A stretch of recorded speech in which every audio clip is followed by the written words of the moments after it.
Riječi tvoje, Gospodine, duh su i život. Ti imaš riječi života vječnoga. Aleluja, aleluja, aleluja.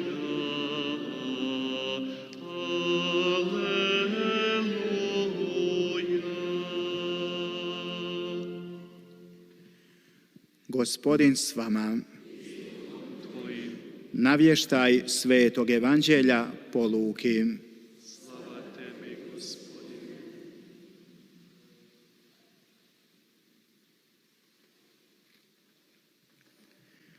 Dok je Isus putovao u Jeruzalem, prolazio je između Samarije i Galileje. Kad je ulazio u neko selo, eto mu u susret 10 gubavaca. Zaustave se podaleko i zavape: Isuse, učitelju, smiluj nam se. Kad ih Isus ugleda, reče im: Idite, pokažite se svećenicima. I dok su išli, očistiše se. Jedan od njih, vidjevši da je ozdravio, vrati se slaveći Boga u sav glas. Baci se ničice k Isusovim nogama, zahvaljujući mu. A to bijaše neki Samarijanac. Na to Isus primijeti: Zar se ne očistiše 10? A gdje su ona 9? Ne nađe li se nijedan koji bi se vratio i podao slavu Bogu, osim ovoga tuđinca? A njemu reče: Ustani, idi, tvoja te vjera spasila. Riječ Gospodnja. Po evanđeoskim riječima neka se izbrišu grijesi naši. Draga 사랑하는 braćo i 형제자매 sestre, 여러분, poštovani slušatelji 존경하는 radio 미르 postaje 라디오 Miš. 청취자 여러분, Kada bi netko uspio 이 pronaći 세상을 살아가는 누군가가 모든 질병을 한꺼번에 치유할 수 있는 약을 개발했거나 발명했다면 그 사람은 노벨 의학상뿐만 아니라 전 세계인들이 그의 이름을 부르며 환호할 것입니다. 하지만 예수님만이 그런 분이십니다. 어떤 누구도 아직까지는 그런 것을 발견한 사람은 없었습니다. 예수님은 모든 질병의 치유자이십니다. 뿐만 아니라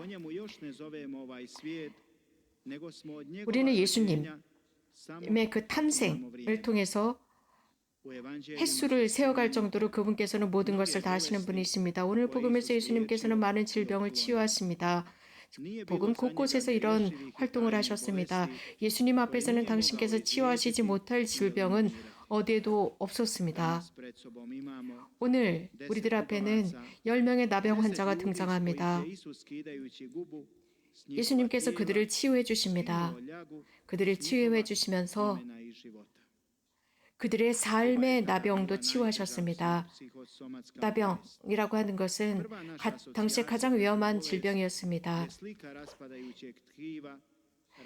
한센병 협회에 보면 이 질병이 얼마나 무서운지 여러 가지 많은 사진들을 전시한 것을 볼 수 있습니다. 굉장히 심각한 질병입니다. 사회 전체를 파멸시킬 수 있는 병이고 전염병입니다. 물론 사람들에게 잘 전염되지는 않지만 그래도 굉장히 위험한 병이었습니다. 그래서 이런 사람들은 격리되어서 생활을 했었습니다. 그래서 이러한 병이 확산되지 않도록 했었습니다. 역사 속에서, 인간의 역사 속에서 보면 항상 질병이 존재해왔습니다. 불치병들이 있어왔습니다.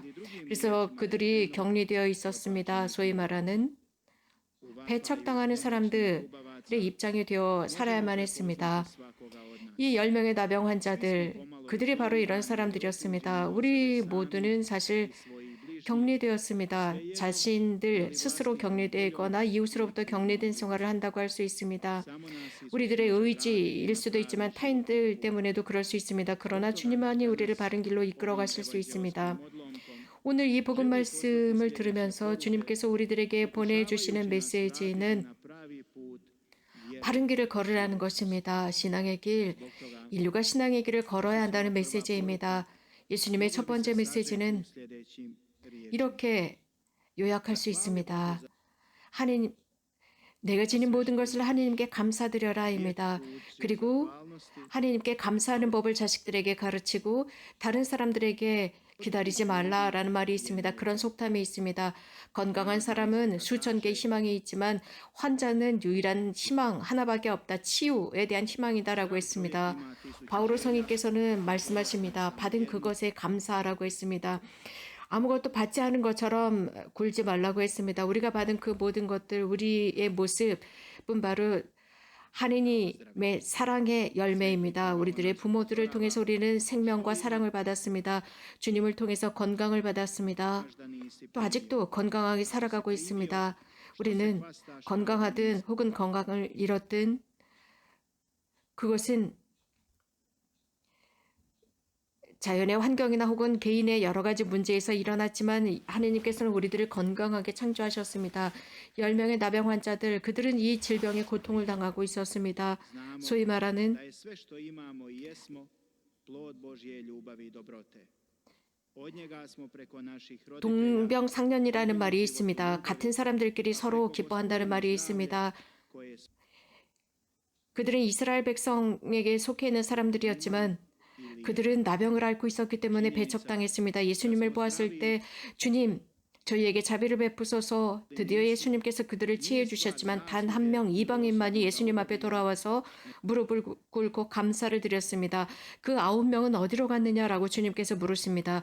현대 주님께서 우리들에게 물으십니다. Božji dar i Božja milost. 우리 여러 다양한 성당에서 많은 성사들을 받은 사람들, 우리들의 본당에서 성사를 받은 사람들, 치유받은 사람들은 어디에 있느냐라고 묻습니다.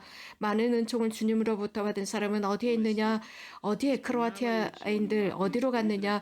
90년대 하느님을께 영광을 드리고 찬미하고 찬송을 드리고 목에 로사리오를 걸고 광장에서 기도하던 사람들, 성당 안에서 열렬히 기도하던 사람들 다 어디에 갔느냐? 크로아티아가 해방되었을 때 하느님께 감사드렸던 사람들 도대체 어디로 갔느냐? 주님, 저희가 드디어 조국을 갖게 되었습니다. 저희들이 해방되었습니다. 하던 사람들은 어디로 갔느냐라고 물으십니다. 많은 부부들이 결혼하고 생활에 나가면서 성당 없이 교회 없이는 살 수 없는 것처럼 생각하고 열심한 신앙생활을 했지만 혼배성사를 통해서 그들은 견고를 했지만 점차적으로 그 신앙이 식어가고 있습니다. 우리 크로아티아 민족 이게 80%가 카톨릭 신자라고 합니다. 하지만 20%만 주일 미사에 참여하고 있고 주일 미사에 하느님께 감사를 드리고 있습니다. 주님께서 주신 모든 것에 감사를 드리고 있고 그분께서 계속 주실 것에 감사를 드리고 있습니다. 53%의 크로아티아 카톨릭 신자들이 냉담자, 무신론자가 되어가고 있습니다. 모두 세례 성사를 받고 교회의 모든 성사들을 받았지만 하느님이 존재하지 않는 것처럼 생활하는 냉담자들입니다. 자신들의 삶을 통해서 하느님을 부정하고 있습니다. 예수님은 그들에게 물으십니다. 그들이 어디 있느냐라고 묻습니다. 감사할 줄 모릅니다. 매일 자신의 삶에서 일어나는 모든 것들을 봅니다. 많은 기적을 보고 있습니다. 주님께서 완성하신 것입니다. 자신에게 혹은 주변에서 만들어주신 그 기적에도 냉랭합니다. 무감각합니다. 우리가 살아가고 있는 이 세상에 많은 사람과 많은 것들이 우리들이 살아가도록 만듭니다. 하느님의 가장 위대한 기적은 인간입니다. 아우스팅 성인은 이런 말씀을 하셨습니다. 우리는 존재합니다. 하느님께서 선하시기 때문이라고 했습니다. 교형자매 여러분, 구체적으로 말입니다. 정말 구체적으로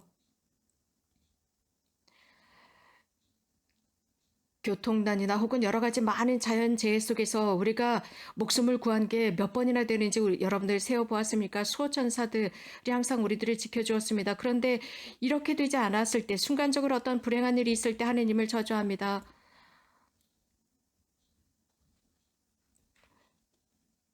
하느님께서 우리들을 건강하게 지켜주시고 생명을 지켜주심에도 불구하고 우리는 주일에도 놀러 다니게 바쁩니다. 그분을 위해서 감사할 시간도 그 말씀을 들을 시간도 없습니다. 그러나 야훼를 갈 시간은 있다는 것입니다. 또 도움을 필요로 하는 사람들을 위해서도 시간이 없다고 합니다. 하느님께서는 늘 우리들을 방문해 주시지만 우리는 그분의 방문을 거부합니다. 피하고 있습니다. 그분의 성사를 피하고 있습니다. 그분의 사랑은 위대합니다. 그래서 가까이 따라오라고 합니다. 하지만 우리는 가능하면 멀리 무관심한 척 살아가고 있습니다. 정말 많은 말씀을 드릴 수 있습니다. 자, 하느님께서 우리들에게 하신 말씀이 무엇일까요? 어떤 상황에 처하든 어떤 이유가 있었든 절대 합리화하지 말고 늘 하나님께 감사하라는 것입니다. 하나님과 주변 사람들에게 감사할 줄 알아야 합니다. 즉 우리는 감사하는 법을 배워야 하고 감사하는 법을 자식들에게 가르쳐야 합니다. 감사할 줄 모르는 사람, 왜냐하면 가정에서는 많은 것을 가르치지만 감사할 줄 아는 법을 가르치지 않기 때문입니다. 감사하는 법이 사라진다면 매우 큰 위험에 처할 것입니다. 10명 중에 1명만 예수님께 감사를 드렸습니다. 자, 이렇게 인간에게 바랄 것이 무엇이 있겠습니까? 감사할 줄 모르는 사람, 인간적으로 감사할 줄 모르면서도 하느님의 보상을 기다리고 있는 것, 쉐노아는 우리들에게 이런 경고를 하고 있습니다. 이런 조언을 하고 있습니다. 한 형제가 세상을 위해서 일을 한다고 해도 다른 사람들의 박수나 칭찬을 기다리지 말고 끝까지 세상을 사랑하십시오. 그런다고 세상의 칭찬을 기다리지 마십시오. 하느님의 보상일 것입니다. 세상의 칭찬과 박수는 모래 아래 지나지 않습니다. 여러분들의 생각, 정직한 생각이 여러분들 혈관에 흐르게 하십시오. 정직하지 못하게 산다면 정직하지 못한 일을 하게 되어 있습니다. 예수님께서는 또 오늘 복음에서 다른 것을 가르치고 있습니다. 도움을 필요로 하는 사람들을 위해서 멈추라는 것입니다. 그와 남아있으라는 것입니다. 루카복음사가는 오늘의 이 미팅을 전하면서 이것이 매 일상 속의 삶의 지혜라고 했습니다. 멈추는 것입니다. 도움을 필요로 하는 사람들, 고통 중에 있는 그 사람 앞에 멈추어서 도와주는 것입니다. 현대인들은 자기 자신만 바라보는 데 익숙해져 있습니다. 자신의 삶만을 생각하고 살아갑니다. 다른 사람들이 지갑에서 돈을 얼마나 꺼낼 수 있을까? 다른 사람들의 안락함을 시기하고 질투할 줄은 알지만 다른 사람을 도와줄 줄은 모릅니다. 이웃을 볼 줄은 모릅니다. 멈추어서 그들을 도와줄 줄을 모릅니다. 도움을 필요하는 사람들, 그들의 호소, 그들의 탄원을 곁에서 들어줄 시간이 없습니다. 이렇게 이웃을 도와주는 사람들이 훨씬 더 많다면 이 세상에는 기아나 전쟁이 없을 것이고 사기나 속임수도 없었을 것입니다. 부정부패도 없었을 것입니다. 그렇기 때문에 현대 그리스도교는 모든 세상은 이제 구원자께서 우리들에게 말씀하십니다. 멈추어서라고 합니다. 아픈 사람들, 가난한 사람들, 버려진 사람들 곁에 멈추어서 도와주라고 합니다. 다양한 고통 중에 시달리는 사람들에게도 말입니다. 아주 작은 선물도 아무것도 없는 사람에게는 대단히 큰 선물이 됩니다. 오늘 저녁 복음은 가까이 하는 것입니다. 건강하게 가까이 곁에 있기입니다. 도움을 필요로 하는 사람들을 배척하고 그들을 격리시키고 사회에서 배척하는 것이야말로 매우 심각한 행위입니다. 그러나 예수님께서는 그런 배척당하는 사람들 곁에 계셨습니다. 그들 곁에 있고자 하셨습니다. 몇 달 전부터 최근에 가장 많이 듣고 있는 말이 격리, 자가격리, 확진자, 전염, 바이러스 이런 말을 계속 듣고 있습니다. 격리, 거리두기 이런 말들은 자칫 잘못하면 우리들에게 큰 위험을 가져다 줄 수 있습니다. 인간애와 형제로부터 멀어질 수 있는 위험이 있습니다. 사람이 멀어지기 시작하면 이런 모든 것들이 발생하게 됩니다. 도움을 필요로 하고 있음에도 불구하고 격리, 자가격리라는 이유로 가까이 가지 않습니다. 형제를 보여주지 않습니다. 현재 우리는 하느님의 사랑의 기적이 필요합니다. 20년 전에 그런 일이 일어난 것처럼 20년 전 어느 한 간호사가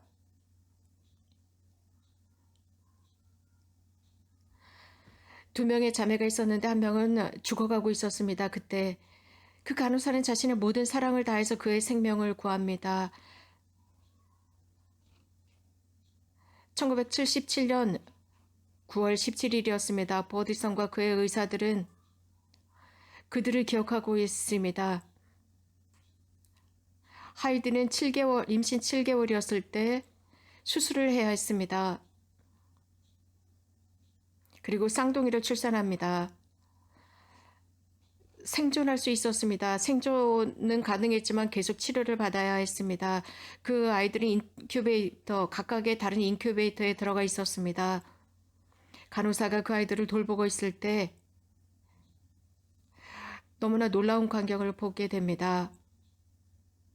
한 아이가 살이 찌면서 건강해지기 시작했고 하나는 점차로 나약해지고 있었습니다. 12월 12일 아주 심각한 상황에 들어갔습니다. 그러면서 이 간호사는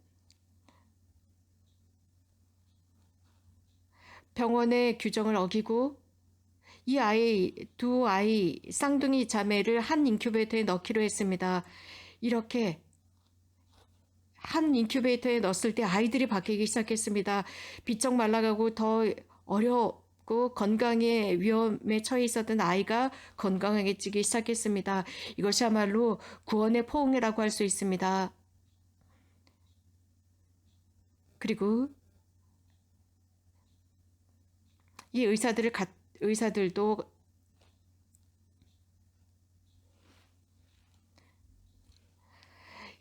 의사들도 놀랐습니다. 20년이 지난 지금도 의사들은 이 기적을 보면서 놀라고 있습니다. 건강했던 그 언니가 생명의 위협을 느끼고 있는 바짝 말라가고 있는 여동생에게 그 따뜻함을 전해준 것입니다. 이 두 명은 지금 굉장히 건강하고 행복하게 기쁘게 살아가고 있습니다. 이것이 그 쌍둥이 여동생을 어루만지고 따뜻하게 감쌌던 것입니다. 이것이 사랑입니다. 형제자매 여러분, 우리도 사랑과 감사할 줄을 알아야 합니다. 10명의 나병 환자들 모두가 상처를 받고 있었습니다. 그 중에 한 명만 감사를 했습니다. 지금 말씀드린 이 쌍둥이도 마찬가지입니다. 그들도 함께 있을 때 생명을 구할 수 있었습니다. 세 번째로 예수님께서 오늘 복음에서 우리들에게 하시는 말씀은 당신께서 이 세상을 바라보시면서 이 세상을 보살피고 지키고 계신다는 것입니다. 사람들은 불협화음 속에 살아가고 있습니다. 사람들은 서로가 잘못했다고 비난을 하고 있지만 또 하느님은 어디에 계시냐고 서로들을 비아냥거리고 있습니다. 그러나 여러분들 세상을 보십시오. 저 아름다운 석양. 하나님께서 너무나도 아름다운 것을 만드셨습니다. 이 신성의 아름다움을 감상할 줄 알아야 합니다. 하나님의 착하심, 하나님의 그 진리를 바탕으로 한 창조의 활동을 바라볼 줄 알아야 합니다. 주님께서는 이렇게 늘 세상을 바라보시고 보살피시고 우리들을 한 명 한 명을 지켜주십니다. 이것은 예수 그리스도께서 십자가를 통해서 이 세상을 구원하셨고 또 베드로 성인을 통해서 교회를 계속 이어갈 수 있도록 했습니다. 스페인에는 십자가가 있는데 제대 위에 사람의 높이만큼 되는 곳에 십자가가 달려 있습니다. 거기에는 복되신 동정 마리아도 같은 위치에 있습니다. 성 요한도 같은 위치에 있습니다. 1914년 첫 기적이 있었는데 그 성당의 미사에 참여하고 있었던 사람들은 예수님께서 당신의 눈을 떴다 감았다 하는 모습을 보게 됩니다. 그리고 예수님께서는 오른쪽 왼쪽을 바라보고 계셨습니다. 그 미사에 참여한 사람들 한 명 한 명을 바라보고 있었습니다. 기적이었습니다. 그때 본당 신부님은 그 모습을 보고 십자가 앞에 무릎을 꿇었습니다. 예수님께서 눈을 떴다 감았다 하실 때 예수님의 시선은 교회 성당 안에 있는 사람 한 명 한 명을 바라보고 있었습니다. 그때 본당 신부님은 이렇게 하나님께서는 우리들을 사랑하신다고 있는 모습 그대로를 이렇게 사랑하신다는 것을 깨달았습니다. 형제자매 여러분, 예수님의 말씀은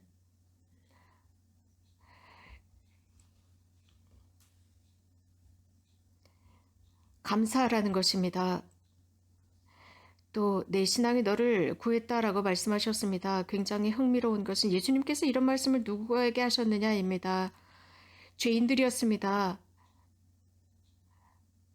또 하느님으로부터 멀리 있었던 사람들이었습니다. 그런데 하느님을 사랑했습니다. 하느님의 성심을 사랑했던 그 사람들이었습니다. 이런 말을 할 수 있습니다. 신앙은 하느님의 선물이라는 것입니다. 하느님을 믿지 않았던 사람들, 그러나 또 하느님을 믿지 않는 사람들은 이런 선물은 하느님께서 주신 것이 아니다라는 말들을 합니다. 이 세상은 하느님을 배척하고 하느님의 활동을 배척하고 있습니다.